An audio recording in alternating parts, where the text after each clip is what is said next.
future, talk radio will actually educate, inspire, and make you think. The future is now. Topics and music that affect your life from Universal Broadcasting Network. Tune in at ubnradio.com.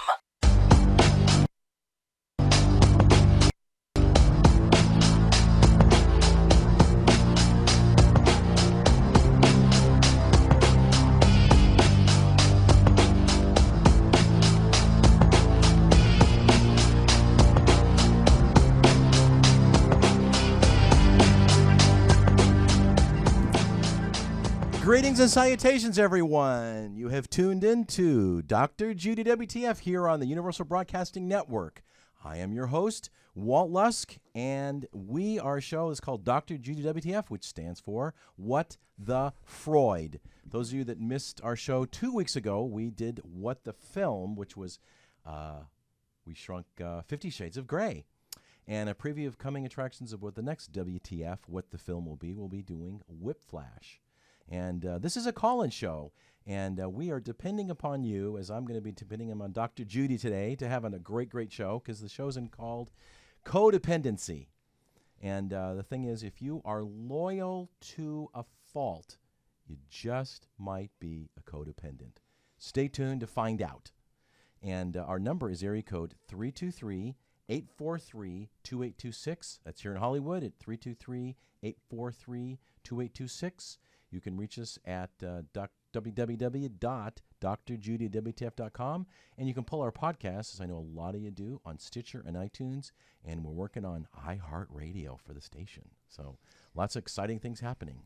And actually, this was a request. It was. It was a request given to me a few weeks ago, and fortunately, I got to the person to let the person know that we're doing this show, so I know that there are people listening.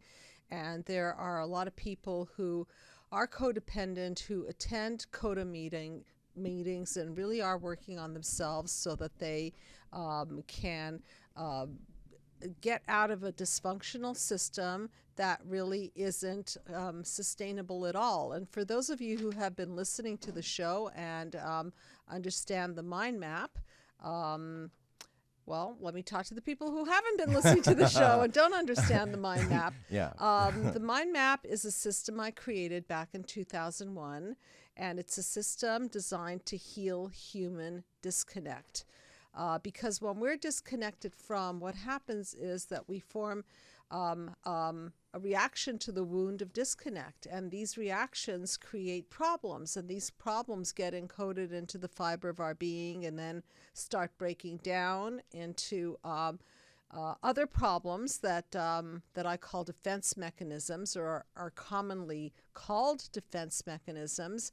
And these defense mechanisms, when not so healthy, break down and implode or explode or cause even more problems, basically break down. So tonight we're going to be discussing the breakdown in terms of codependency, why it's a very unsustainable system.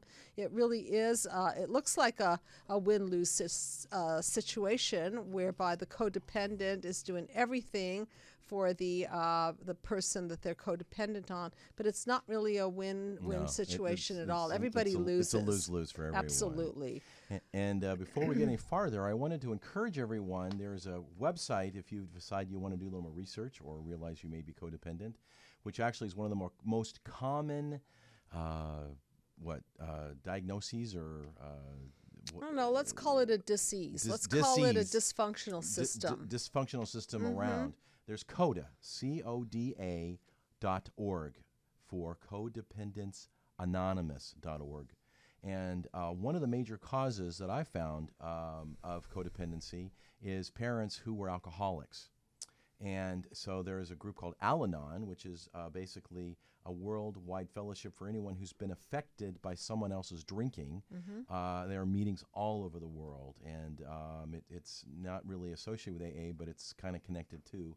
So Al-Anon is A-L-A-N-O-N, Al-Anon.org as well for Al-Anon Anonymous, or to get some assistance and help and get some group. I know a lot of friends that have gone. We even had Mitzi Barnes on here, who's written 2 books. Her first book was 365 brief thoughts about it. And you can check that show out earlier last year about it. And it's an amazing book, and it's really good for everybody.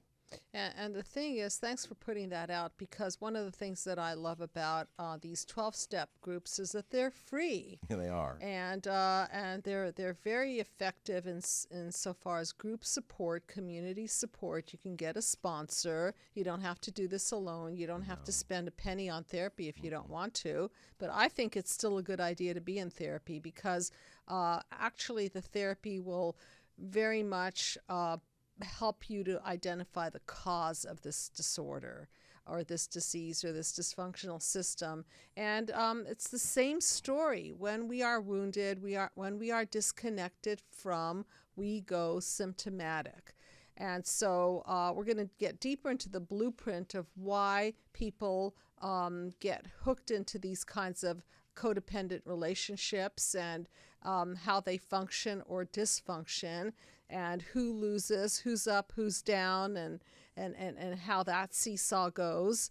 And we have had other shows where we have talked about all kinds of dysfunctional relationships. And one of the themes that we're going to include in this particular show is the theme of being vampired. Yes. Because when you're a codependent, and you know, pop quiz, Walt, are you giving more or are you receiving more?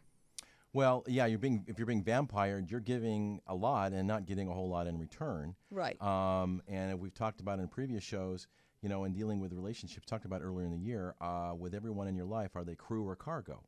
Yeah, I love the way you put that question. And again, vampiring is really obviously part of the cargo. And sometimes, you know, for a ship to go faster, farther, and not sink, you have to unload some cargo. And if you want to be in a relationship that floats and not Absolutely. a relation Shit. that sinks. Then you need to make a relation shift. Correct. And you might end up with Elation-Ship. Which Walt came up with. I Yeah. love that idea. An Elation-Ship. Imagine that. Yeah. So from a mind map perspective, an Elation-Ship, if you could put the mind map up. And those of you that are listening, you can go again to drjudywtf.com. And there it be.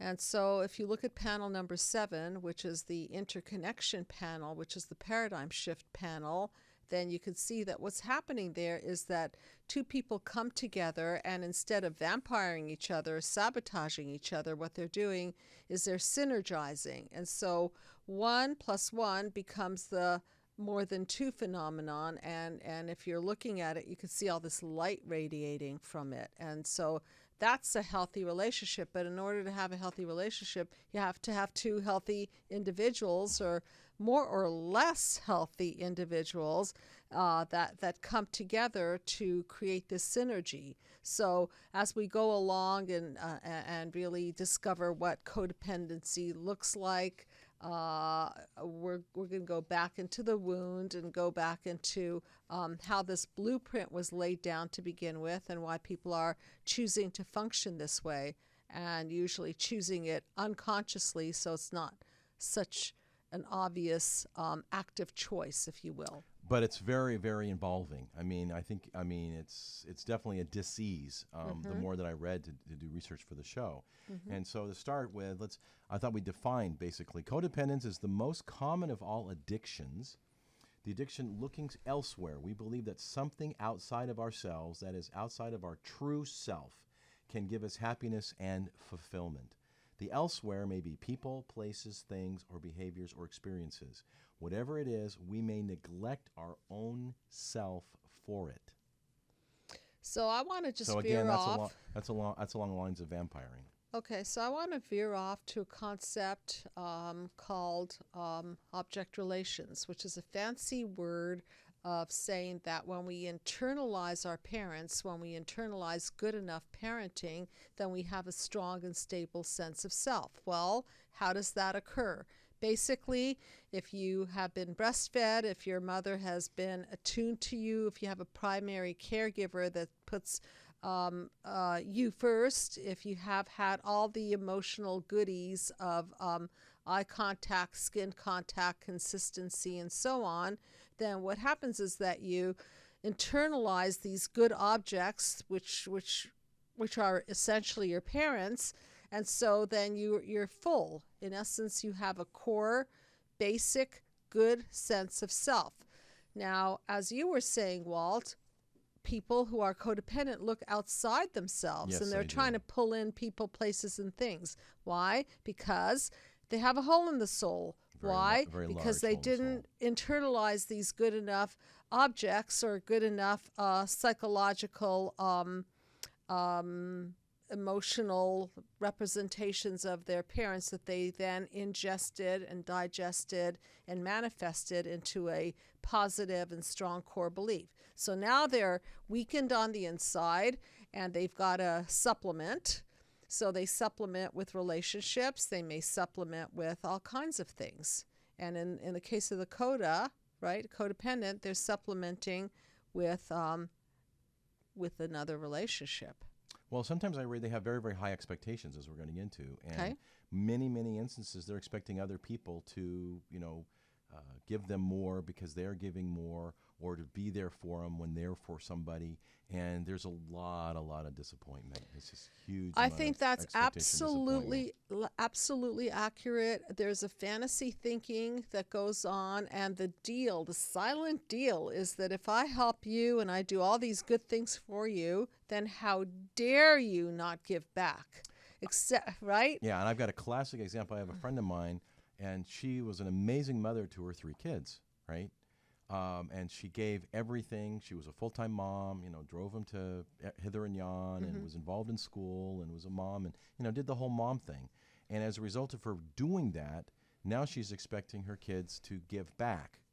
The only problem is they're all in college, right? Right. And so Right. they're trying to start their own life, build their own life, figure out who they are, figure out what they want to do.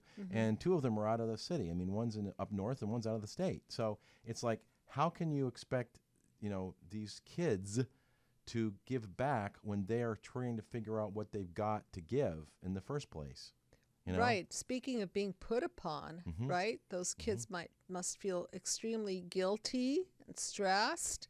They're probably walking around maybe feeling that they're, actually letting their mother down. And so there's a great example of expectations way Huge. high. And so how was this stack of cards set up to begin with, right? Exactly. So we have a mother who gave and gave and gave and gave, and she probably wasn't getting herself. So I talk about this concept she very wasn't. No, she often, wasn't. that the nurture has to be nurtured. Okay, so how is the nurturer, most cases mom, get nurtured? Well, dad. Okay, so if dad is helping her to calm down, be financially secure enough, have her back, so to speak, if he is an upstanding kind of guy, then she can calm down. Now, are you talking about dad of the kids or her dad? The dad of the kids, but That's what let's I thought. peel the onion back further. Okay. Good point. Yeah. Okay, so how does the mother get to be this person who's giving with an agenda? Well, in her case, it's most likely that she didn't get that much, that her blueprint was a set of parents that she thought that if she only gave and if she only people pleased them, then eventually she would get the gravy train back. But that never happened. So that's her pattern, is that she was trained to give.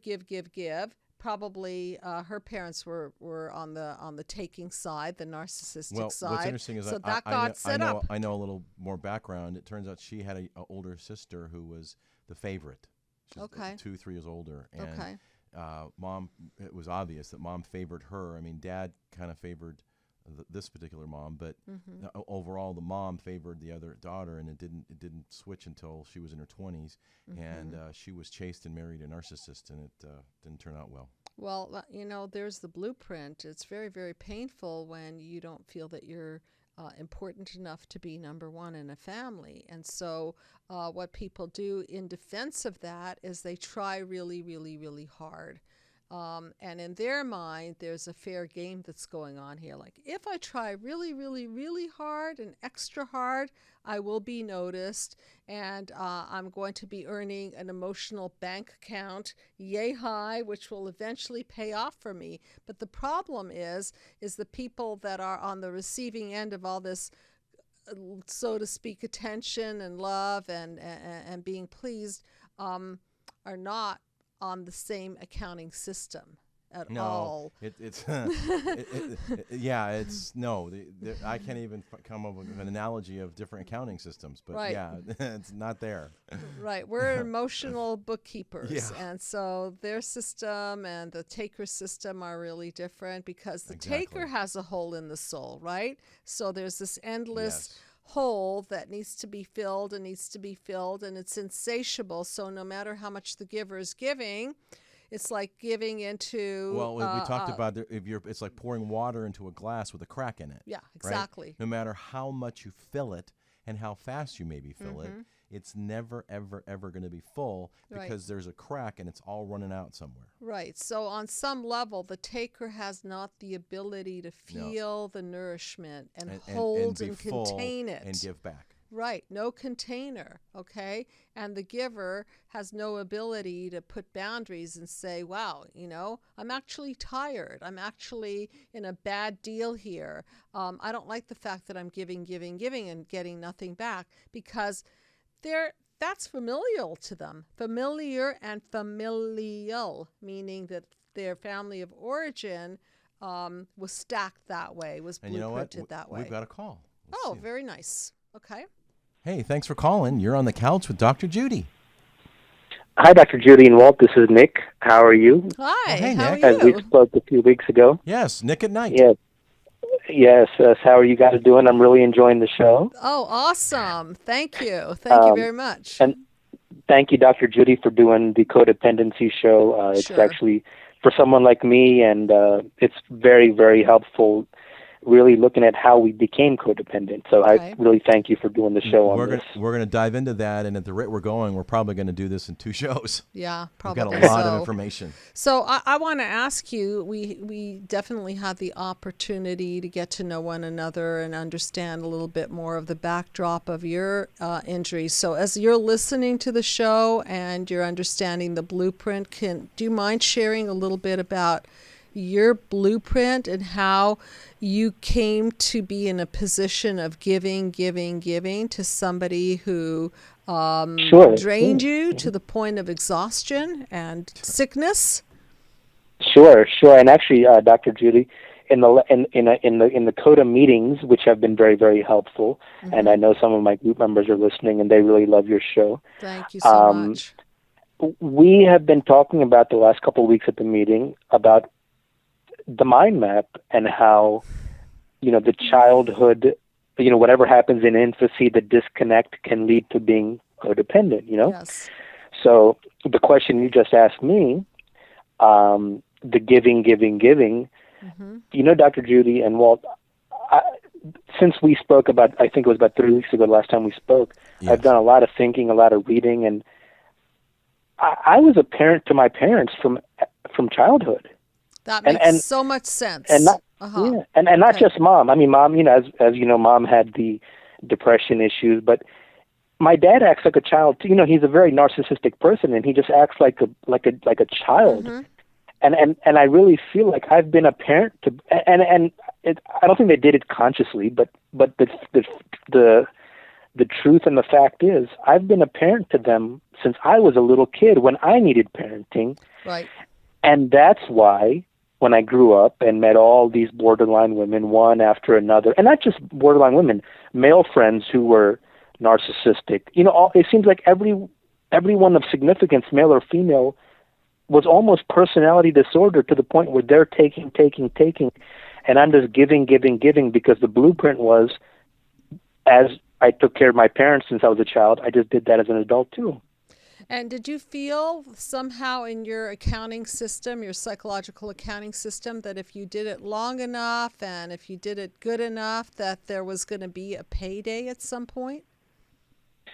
I thought Well, as far not as much with my parents, but like when it came to the romantic relationship, I had this mindset that if I'm like the knight in shining armor who comes and saves the day, Right.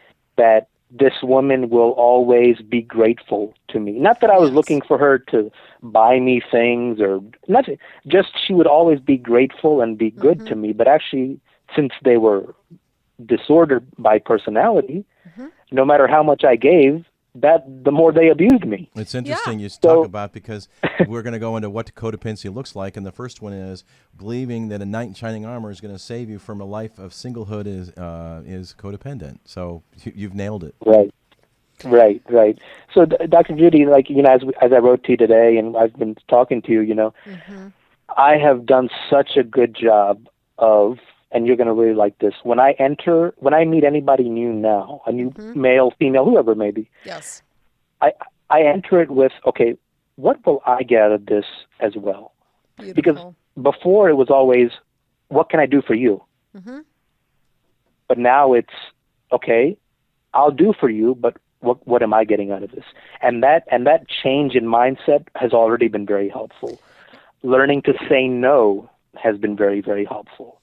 And now you're talking about a different system, aren't you? Where the system isn't what we were speaking about, where you pour your goodwill into another person, you're pouring all your heart into this other person, and there's this cracked container, so to speak, and the water's leaking out, and it's endless, and you're thinking, they're going to appreciate me, but their hole is so deep and gaping that no amount of your goodwill is going to even slightly nourish them.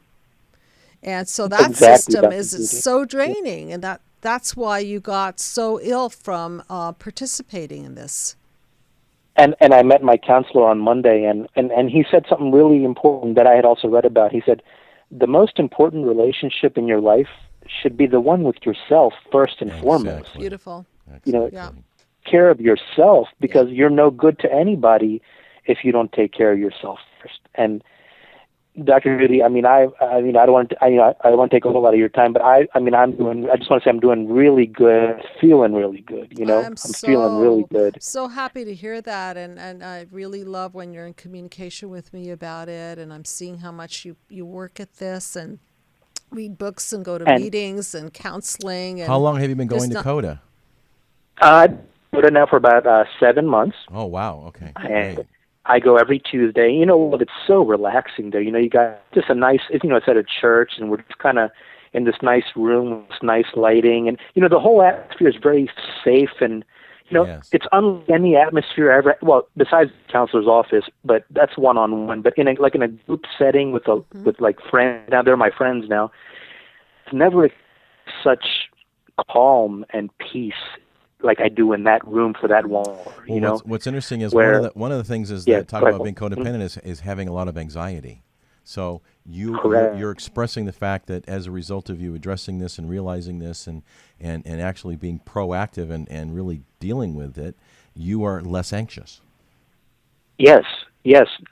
And Dr. Judy, and it's just such a great feeling that now wake up, I actually think about myself, like I'm actually being loyal to me finally, And Dr. Judy, I am making some progress as far as marriage, as we discussed on the 2 episodes. Yes. But I'm still working on that, and once I've come to the resolution, then I'll write to you about that and go over that on email, and then talk about it in a future show. Yes, and I'm just wondering if you notice a pattern among the people in the group, the pattern where the blueprint that I'm talking about, where their parents were quite narcissistic and they were parenting their parent, and so the system was set up so that they were trained, in essence, emotionally trained to give. Do you notice this as a theme amongst the people in your group? Oh, yeah, Dr. Judy. Actually, one very common theme is one or both personality disordered parents, very common. Okay. Another common theme is being parentified, being the caretaker from childhood. Yes. Another common theme is, as an adult, giving, and becoming frustrated when it's not coming back to you. That's it. That's right. You know? Yeah. Vampiring. Yeah. But thanks, you know, and I feel like a lot of my members are religious, do keep faith in God, and we're all grateful to God for making us aware and giving us knowledge to finally break free of this, Dr. Judy, you know? And my group members, I'm the youngest one there. The other ones are all in their 40s and 50s and 60s. So I'm probably 10, 12 years younger than the next person above me. And they all say to me, like, Nick, you know, just be grateful to God that you figured this out at 32. Absolutely. Because, you know, the other people there, and, you know, especially the men, because I can relate their stories a lot more with the men. You know, they say, we did this to age 50. Yeah. I mean, we married 3 times. Yeah. We've been divorced 4 times. Oh, And I hear this stuff, Over and I half think their to life. myself, you know, I just thank God that I realized at 32 when I got help, you know, Dr. Judy and Walt? Yes, and so you're a young man, and as you've said to me before, you know, you're going to heal. You're already healing, and then you have the whole rest of your life, and you've got a big chunk of the rest of your life. Absolutely. Whereas a lot of the people Absolutely. that you're talking about may not have a big chunk to the rest of their life. But you make the best point, which is that you must invest in yourself. Okay, which means that you need to close the hole in your own soul, which means that you have to put boundaries that are healthy, which means that now you have to go through this mechanism of I call it the semi-permeable membrane. Okay, semi-permeable membranes, they let in the good and they keep out the bad. Because if we're a non-permeable membrane, that's not going to work for us, because then we're keeping everybody out. And if we're a permeable membrane, that's not going to work for us, because then we're letting everybody through and there's no discretion. But if you're a semi-permeable membrane, which is what you're talking about, you get to meet people and see if there's a give and take, and discover if there's synergy, because that's the only way that there's light, true light between people, is if both of them are contributing. Exactly. Yes. So yes. And all my relationships has been just me doing for them and just zapping the energy out of me. Mm-hmm. Well, no longer, You know? because you're so aware of the system and you've shut down those gates that used to be wide open, and I do see that you had to be stung in that area to really wake up and say no more. I'm gonna make sure that I'm gonna close this up. And what you said to me, and I've heard you also say on shows about hitting rock bottom. Mm-hmm. You know, my friend said to me, you know, aren't you angry that you got married and this? I said no, because if I'd been married, I would have repeated this over and over till maybe I was 50 or 60. Yes. You know? Yes. By getting married, at least I hit bottom. And finally look up, because if I didn't look up, I'd be like the guys in my CoDa who say they didn't wake up till 50. Well, that's the You know? problem is if it's not bad enough, right? Then you can just keep going on and on and on. And sometimes that curse by design, as I call it, which is it gets so bad that you bottom out, it is the wake-up call, and that's what breaks the system.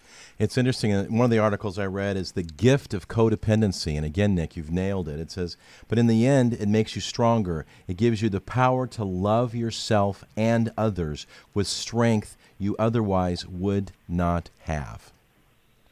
Right. Correct. And just Yep. another comment about the system, and for those of you out there who are parents, please know that when you put your child before you, that is the correct dynamics. That's the way it's supposed to flow. But when you put yourself before your child, or your child then has to take position number 2 in order to satisfy your needs, that's how you create this entire blueprint of codependency and all of the other disorders that we spoke about on air, and all of the symptoms and the reactions that come from that. So it's super important to understand that concept. When you're a parent, it's not you first, it's your child first. And when you're an adult, it's not the other person first, it's you first. And when you're in a marriage, you have to make sure that you're taken care of, and then you have your spouses or your significant others back, and you become what I love to refer to as the couple bubble, which I borrow from Dr. Stan Tatkin, Right. Wired for Love. And then it all works, okay? So it's like the trilogy. First, it has to come in as good enough parenting, and then the solid sense of self. And then out of that grows a really beautiful synergistic relationship.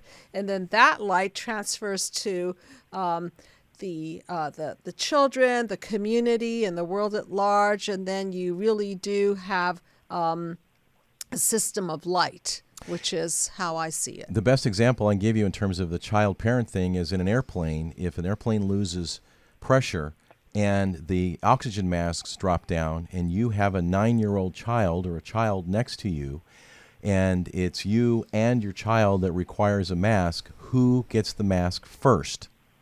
A codependent's going to say, well, I have to put it on the child first. Mm-hmm. But the point is, if you don't put it on yourself first, you can't help your child. And you aren't good to anybody. Right. So Yes.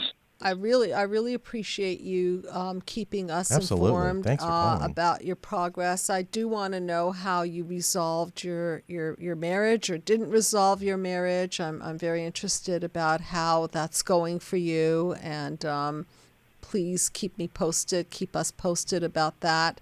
And I'm very, very impressed with the level of work. Oh, yeah. It's Reading, awesome. meetings, therapy, mind mapping, everything that you're doing. Yeah. And Thanks for being a fan and spreading the good word. And if you have any other suggestions for shows, let us know.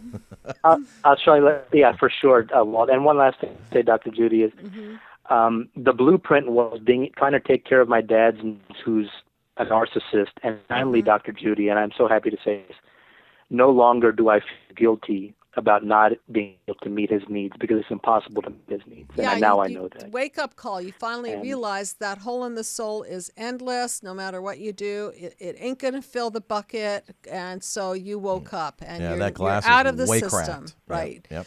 And thank you so much for spreading the mind map to other people and educating and psychoeducating them about this. I can say, Dr. Judy, you've been just like a big sister to me in the way you've changed my life. I'll always be very grateful to you. It's my pleasure. Thank you for that. And I really look forward to meeting you this year when I'm out there. Oh, I'd love that. Look forward to it. Yeah, come on down. We're in Hollywood. Sure. All right, guys. Well, thank you for taking my call. Thanks for calling in. I will be in touch with you guys through the email and through a call. Look forward to it. Have a great night. Awesome. Thank you. Thank you. Good night. Bye. Good night. Well, that was Nick at Night. We had 2 shows earlier this month. We're talking about how we were dealing with the narcissistic and the not bipolar. I keep saying bipolar. Borderline personality disorder, BPD. Right. Yeah. And he shared so much about that dynamics and how he came to the place that he is today. Yeah. And he found it all as a result initially. I mean, though he found CoDa, which we started with, through the show. And we got him on a couple of shows. You are listening to Dr. Judy, WTF, here on the UBN Radio Network. You can pull us on Stitcher and iTunes. And later in the show, we're going to be shrinking that tune as we normally do. So please don't leave town and stay tuned. We're going to have a great song to shrink. And that was a great follow-up and validation of what we're talking about. So because the question is, what does codependency look like? I mean, he mentioned one of them about having a knight in shining armor. One is a young boy who believes he can't express his feelings because he will not be accepted by society. Another one is the mother who defines herself by her children's successes. We already talked about this one. Or failures. The father who always has to be strong and good to hold up the family. The person who consistently takes care of other people without taking care of themselves, or without consent of the other people. They just do it. The person who's compulsively tries to control others, even if it's not in their best interests. Again, I think that's an issue of expectations. You're trying to control the outcome. The person who cannot leave an abusive relationship. And there's a couple more. What is a codependency? And what's in it for them is hope. What's in it for them is, yes, hope. Hope that it'll all pay off. Hope is very, very, it's just so addictive, HOPE. The person cannot set healthy boundaries. There's a lot about boundaries of being codependent. And lastly, the person who cannot leave a relationship whereby the other person is mentally, emotionally, or physically unavailable. They can't leave it because, again, there's hope that they might turn around if I stay, if I'm good, if I help them, if I be vampired and all that. And one thing about hope, and I want to veer off a little bit about schedules of reinforcement, because when we reinforce a behavior every time, then we're creating a certain amount of locking in of that behavior. And if we don't reinforce a behavior at all, then we're extinguishing the behavior. But really, the most powerful reinforcement schedule of all is partial or intermittent reinforcement, meaning that sometimes you get reinforcement and sometimes you don't get reinforcement. So in the case of the codependent, all that person needs is just a little pat on the back or a little wink or a little, hey, good job, buddy. And that'll keep them going, because there's that intermittent or partial reinforcement, and there's what stokes the hope candle, and there's what will take that person down the garden path for a really, really long time. And then 5 years goes by, and 10 years goes by, another 10 years goes by, and now you're 40, 50, 60. You're still in the relationship. You're still hoping that there's payoff, and then bang, you wake up and you start understanding this person isn't even registering your goodwill, because that gaping hole in the soul is so deep you haven't even put a dent in it. You haven't dented right. it. All this time you think you've made a dent in it, and they're so resilient and such a vampire. They're just taken and they're going someone else. Sometimes they're going someone else, somewhere else with it. And it's not like we wake up and say we're going to screw people over. We're going to be this way and that way, and we're going to be takers. This is all set in the blueprint. And as we've said before, we are not the cause of part one of our lives. Childhood is a hostage situation. Right. We don't know who our parents are going to be. And so as a result of that, that dynamics that plays out in the home environment is how the whole board, the whole motherboard, so to speak, gets set up.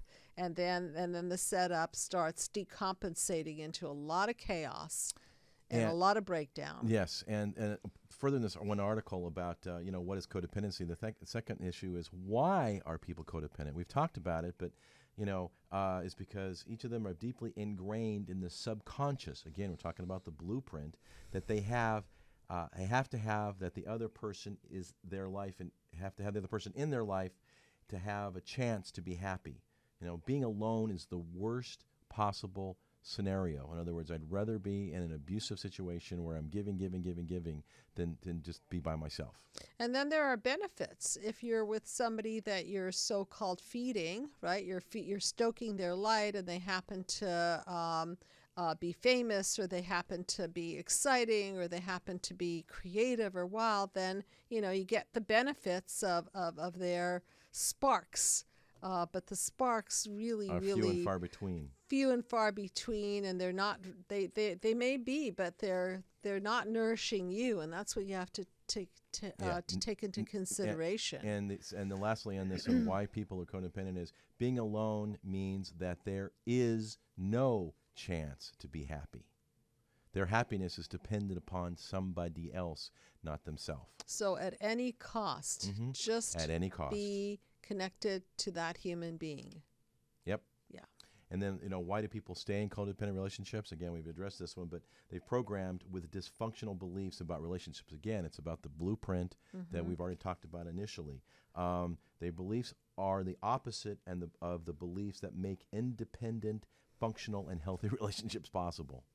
Right, the It's belief that fast if you backwards. keep giving, then everything will be cool. Not the opposite, until they're so drained and they themselves are so depressed and they themselves stop being able to care for themselves, let alone the other person, because that's what happens. At the end of that rainbow, right, no one's cared for, nothing. and there's nothing left. There's not even a bucket, pot, let the alone bucket is empty. It's not even a pot, let alone a pot of gold. Right.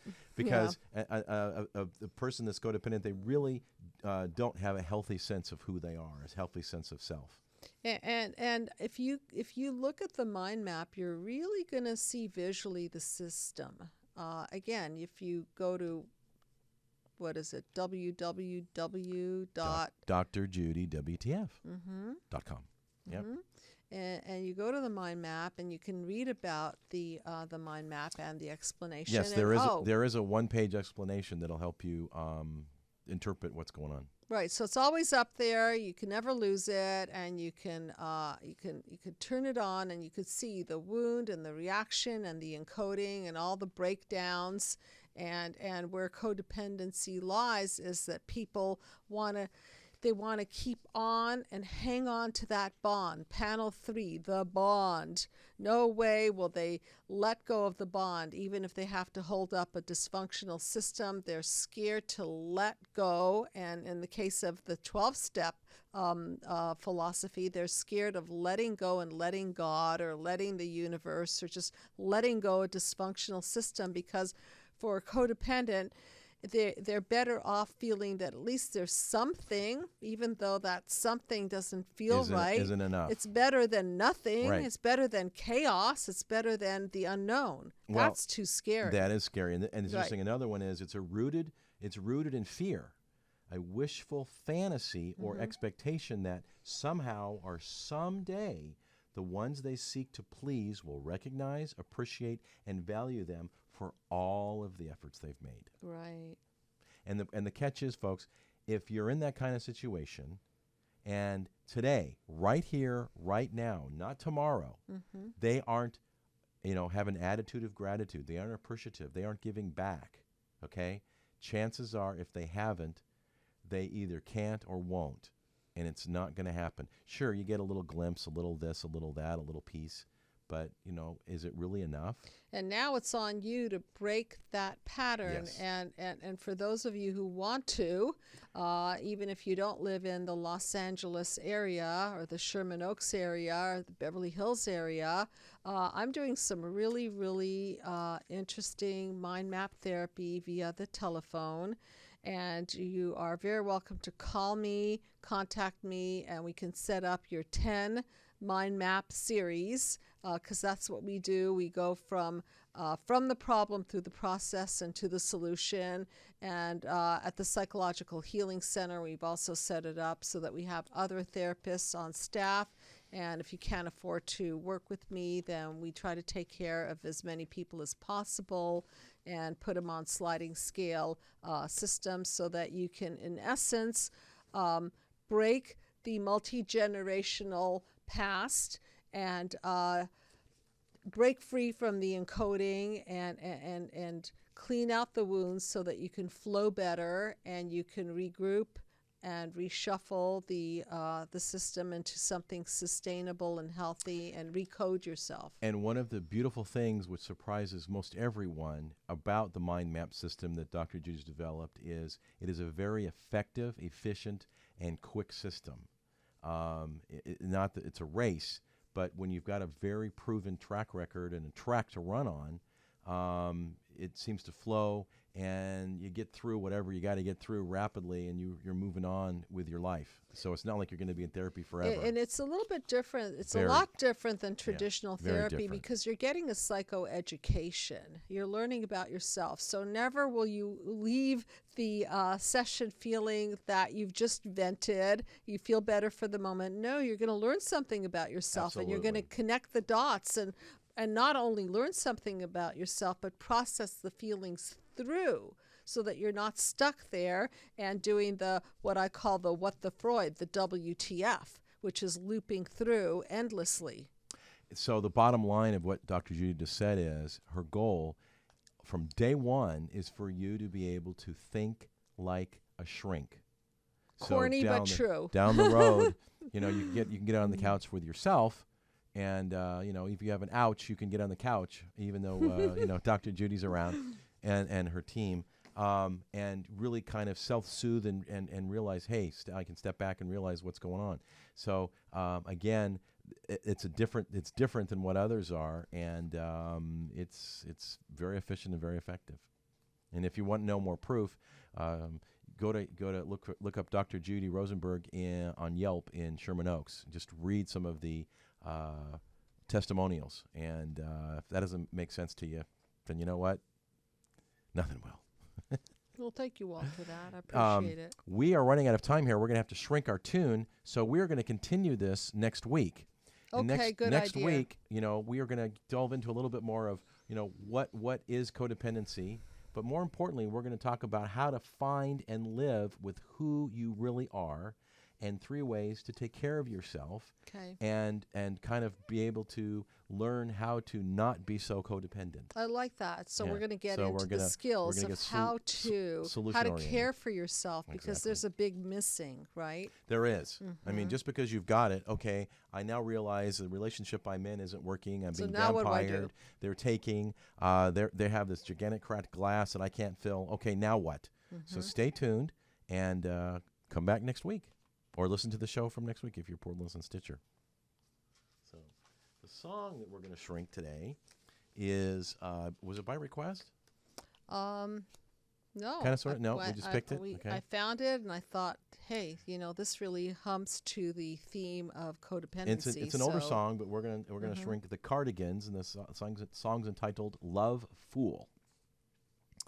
So, dear, I fear we're facing a problem. You love me no longer, I know, and maybe there is nothing that I can do to make you do. Mama tells me I shouldn't bother, that I ought to stick to another man, a man that surely deserves me, but I think you do. What's interesting about this is she says, I'm facing a problem, but she's known that there's been a problem all along. You love me no longer, but, the person that she's hooked up with is incapable of loving, so he never did.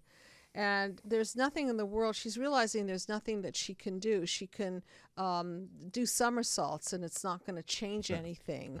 Right. And what's really interesting is the mother is telling her that she shouldn't bother, but, from this perspective, from the mind map perspective, it's our family of origin that's the cause. So she's advising her daughter what to do, and what's ironic is that she's probably the cause of this bad blueprint to begin with. So I cry, I pray, and I beg. Not going to help. Okay. Jump up and down, go on your head. Right. Love me, say that you love me. Fool me, go on and fool me. Love me, pretend that you love me, leave me. Just say that you need me. Love me, say that you love me, leave me. Just say that you need me. I can't care about anything but you. So let's work backwards. So is this person able to care about herself? Obviously not, because it's the person before her. She cares more about him than she does herself. So at any cost, just love me, even if you have to fool me, even if this is a fake relationship. I'll do anything not to be alone. Just pretend. Again. It doesn't matter. The key operating term here is just please need me. Please don't ever let me go. Lately, I've desperately pondered, spent my nights awake, and I wonder, what could I have done in another way to make you stay? Again, it's make you stay. Reason will not lead to solution. I will end up lost in confusion. I don't care if you really care, as long as you don't go. So that's it. No way does she want to break up. It doesn't matter at what cost. And she's trying to find out a way that will make him stay, but she doesn't realize that she doesn't have control over another person's feelings. You can't make anybody do anything. No, you can't. So you she's can't. so scared of chaos. She's lost in confusion, and there's nothing that would scare her more than letting this go. So she doesn't. Well, no, she does. What she does is so I cry, I pray, and I beg. And Beg him to stay. Yeah, that's it. And again, back to the chorus. Love me, say that you love me, fool me, go on and fool me, love me, pretend that you love me, leave me. Just say that you need me, so I cry and pray for you to love me. Say that you love me, leave me, just say that you need me. I don't care about anything but you, anything but you. Well said. And that's on about the the song. topic. Yep, it's Love Fool by the Cardigans. It's a little older song. We're going to play it. But again, thanks for listening. Again, next week we're going to delve into a little bit more about codependency, as well as get into what you can do to realize and baby steps to take to really be loyal to yourself and become less codependent and more independent on yourself and what's going on. This has been Dr. Judy WTF. I'm your host, Walt Lusk, with Dr. Judy Rosenberg here on the UBN Radio Network. And we're here every Thursday. Thanks for tuning in. Thanks for listening. And we're now going to play our song and get out of here. God bless everyone.